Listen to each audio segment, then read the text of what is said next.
Welcome to KRR kitchen. இன்றைக்கி நம்ம கிச்சனில் நல்ல ஒரு அருமையான துவையல் ரெசிபி தான் பார்க்க போகிறோம். இன்றைக்கி நம்ம மாங்காய் துவையல் எப்படி செய்கிறது தான் பார்க்க போகிறோங்க.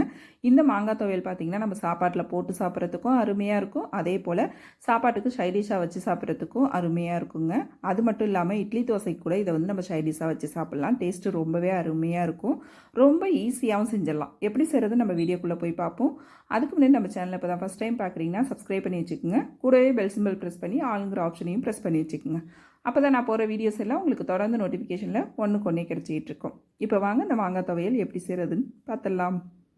இன்றைக்கி மாங்காய் துவையல் செய்கிறதுக்கு ஒட்டு மாங்காய் தாங்க எடுத்திருக்கேன். அதில் பாதி மாங்காய், ஒரு மாங்காயில் பாதி மாங்காய் மட்டும்தான் கட் பண்ணி வச்சுருக்கேன். உங்களுக்கு எந்த அளவுக்கு தேவையோ கட் பண்ணி எடுத்துக்கோங்க. அதே போல் மாங்காய் வந்து நல்ல புளிப்பான மாங்காயா இல்லை இனிப்பான மாங்காயான்னு டேஸ்ட்டு பார்த்துட்டு அதுக்கு தகுந்த அளவு நீங்கள் காரம் சேர்த்துக்கணும். சில மாங்காய் பார்த்திங்கன்னா நல்லா புளிப்பாக இருக்கும், சில மாங்காய் பாதி இனிப்பும் புளிப்பும் கலந்த மாதிரி இருக்கும். அதனால் டேஸ்ட்டு பார்த்துட்டு அதுக்கு தகுந்த அளவு காரம் சேர்த்துக்குங்க.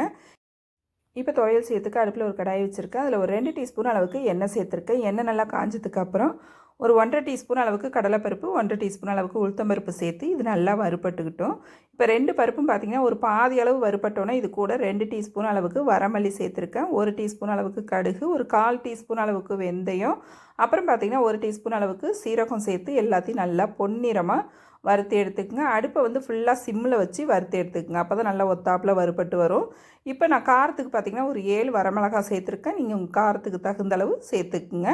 மிளகாயும் இப்போ நல்லா வறுபட்டு வரணும். நல்லா இந்த அளவு வறுபட்டு வந்ததுக்கப்புறம் இது எல்லாத்தையும் நல்லா ஆற வச்சு எடுத்துக்குவோம். ஆறினதுக்கப்புறம் எல்லா பொருளையும் மிக்ஸி ஜாருக்கு சேர்த்துருக்கேன். இது கூடவே கொஞ்சமாக பெருங்காயத்தூள், துவையலுக்கு தேவையான அளவு உப்பு, ஒரு 1/4 டீஸ்பூன் மஞ்சள் தூள் சேர்த்து இதை ஃபஸ்ட்டு நம்ம கொரப்பாக அரைச்சி எடுத்துகிட்டு வந்துக்குவோம். இப்போ பாருங்கள், இந்த அளவுக்கு அரைச்சி எடுத்துக்குங்க. இப்போ இதில் நம்ம கட் பண்ணி வச்சுருக்க மாங்காயை சேர்த்து ஒன்றும் பாதியமாக அரைச்சி எடுத்துக்கணும். ரொம்ப நைஸாக அரைச்சிடக்கூடாது, தண்ணிலாம் எதுவும் சேர்க்கக்கூடாது. அப்படியே பல்ஸில் ஒரு 2-3 தடவை விட்டு விட்டு அரைச்சிங்கன்னா இந்த அளவுக்கு நல்லா அரைப்பட்டு வரும்.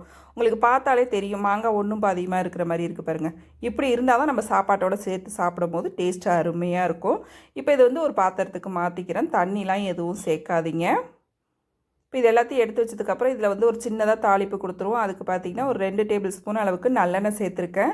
எண்ணெய் நல்லா காஞ்சணும். ஒரு 1/2 டீஸ்பூன் கடுகு, 1/2 டீஸ்பூன் உளுந்து சேர்த்து கூடவே ஒரு 1/4 டீஸ்பூன் ஜீரகமும் சேர்த்து நல்லா பொரிய விட்டுக்கிறேன்.